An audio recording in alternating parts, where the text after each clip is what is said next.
Je vous le disais dans les titres, cette histoire absolument hallucinante à Marseille. Guillaume Dominguez est avec nous en studio.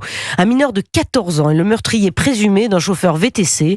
Il aurait exécuté l'homme d'une balle dans la tête pour le compte d'un commanditaire en prison dans la nuit de jeudi à vendredi. Guillaume Dominguez, que sait-on exactement du profil du tireur ? 14 ans, je disais 14 ans.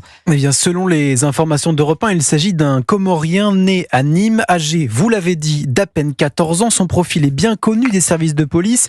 Il est issu d'une famille au lourd passé criminel. Ses deux parents sont en prison, condamnés pour des faits de proxénétisme aggravé. Selon les premiers éléments de l'enquête, il aurait été recruté sur les réseaux sociaux comme tueur à gages par un homme se revendiquant de la DZ Mafia, l'un des principaux groupes de narcotrafiquants de la cité phocéenne. Mais l'histoire ne s'arrête pas là. C'est ce même commanditaire qui aurait prévenu la police quelques heures après le meurtre, depuis sa cellule de prison. Il aurait dénoncé le jeune tireur, je cite, parce qu'il n'aurait pas fini le travail correctement, indique une source policière à Europe 1. Dans cette affaire, deux pistes sont pour l'heure privilégiées par les enquêteurs. D'une part, celle d'un règlement de compte dont la victime aurait été la cible principale. De l'autre, un simple différend entre le jeune tueur et ce chauffeur VTC, sans lien avec le contrat qu'il devait exécuter pour le compte de ce commanditaire.